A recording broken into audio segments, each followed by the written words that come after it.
Care blended into the shadows, his dark suit more than clothing. It was armor, forged, not of steel, but of silence. The blades on his belt shimmered subtly, shifting colors in a quiet, feverish dance. For 3 days and nights, he had stalked through the cursed heart of Nemist Forest, reading each broken branch, each breath of wind. Like clues in an ancient script only hunters could decipher. Nemist was no ordinary forest. It was a living maze of twisted bark and whispered malice. A place where each step could be your last, especially for those unfamiliar with its moods. And deep within it hunted the Wendigo. Not a creature of fairy tales, but a nightmare stitched from old sins. A spirit corrupted, starved by its endless hunger for human flesh. It didn't kill to eat. It ate to feed the hollow void inside, a void that never stopped screaming. The Wendigo's name was a curse. Whispers said it summoned misfortune. To speak it aloud was to invite death. Even the bravest warriors avoided Nemis by daylight. At night, only madmen lingered. A scream split the sky. Sharp, cold, and not of this world. Care felt it, a presence, vast and ancient. It was here. The Wendigo emerged from the dark, like a wound ripped into the world. Its fur was pitch black, its twisted horns reaching toward a blind heaven. When it bared its teeth, they shone like spearheads soaked in moonlight. Care didn't flinch. He notched an arrow, drew his breath, and aimed with a silence only death knew.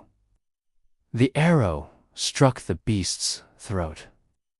It should have been fatal, but the Wendigo barely staggered. It moved fast, fluid, unnatural. Its eyes found Care's hiding place.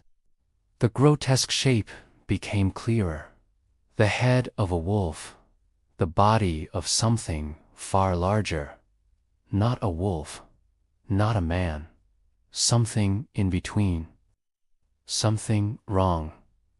Care released a second arrow. It sank into the monster's chest. A tremor passed through its ribs, but it kept coming. The ground seemed to shrink. The air pulsed with the weight of closing footsteps. Time bent. Care called upon the ancient rite. 3 wolves answered, their eyes gleaming, their howls slicing through the veil. They lunged, catching the beast off guard. A moment. That's all he needed. He aimed for the skull. The final arrow whistled through the trees, then buried itself deep into the bone. The Wendigo collapsed. The wolves made sure it wouldn't rise again. Care stepped forward, precise and calm. He carved the creature's claws, symbols of its power, and placed them in his satchel. Then he turned toward the cave, where a foul, wet air clung to the stone like mold on memory. The tunnels led to a chamber lit by dying torchlight. The ground was littered with broken bones.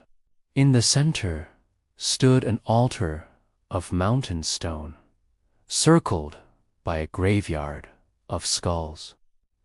Salviana was there, shackled, alive. 2 others were with her. All are locked behind iron bars. Why are you crying? Care asked softly. For joy, she whispered, burying her face in his shoulder. By the time they reached Castle Crest, night had settled thick over the city.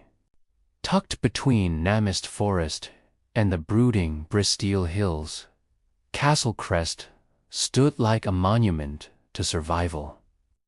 Its high towers and armored walls discouraged thieves and, perhaps, something older.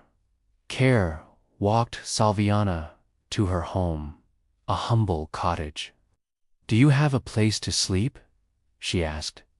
"You can stay here if you want. I live alone. I owe you everything." Care offered a faint smile. "Rest. You're safe now." "I'll wait for you tomorrow," she said, her voice trembling. "I don't have anyone." Later, on the road to the Blue Dragon Inn, Care passed the artifact merchant's shop.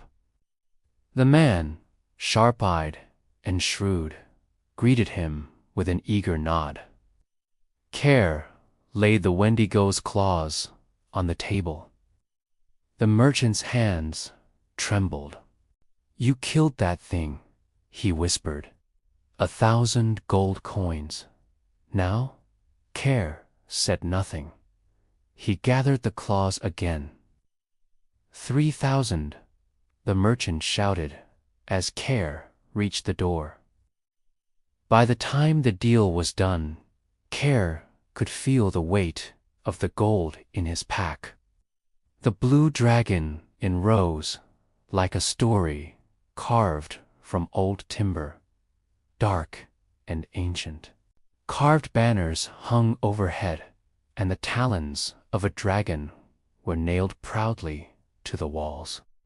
Over wine and half-truths, Care listened to adventurers exaggerate their deeds. He asked about a girl, Sparrow, but no one had seen her. Each mug of wine, each murmured tale, and each glance toward the bounty board reminded Care that this was only the beginning. That night, in his chamber, he opened the hero's chronicle. One white page was now inked. It spoke of a necromancer hidden in a cave near a forgotten village. He guarded a single artifact, the Black Circle bracelet. From it, one could extract the dusk star to stand as black as memory.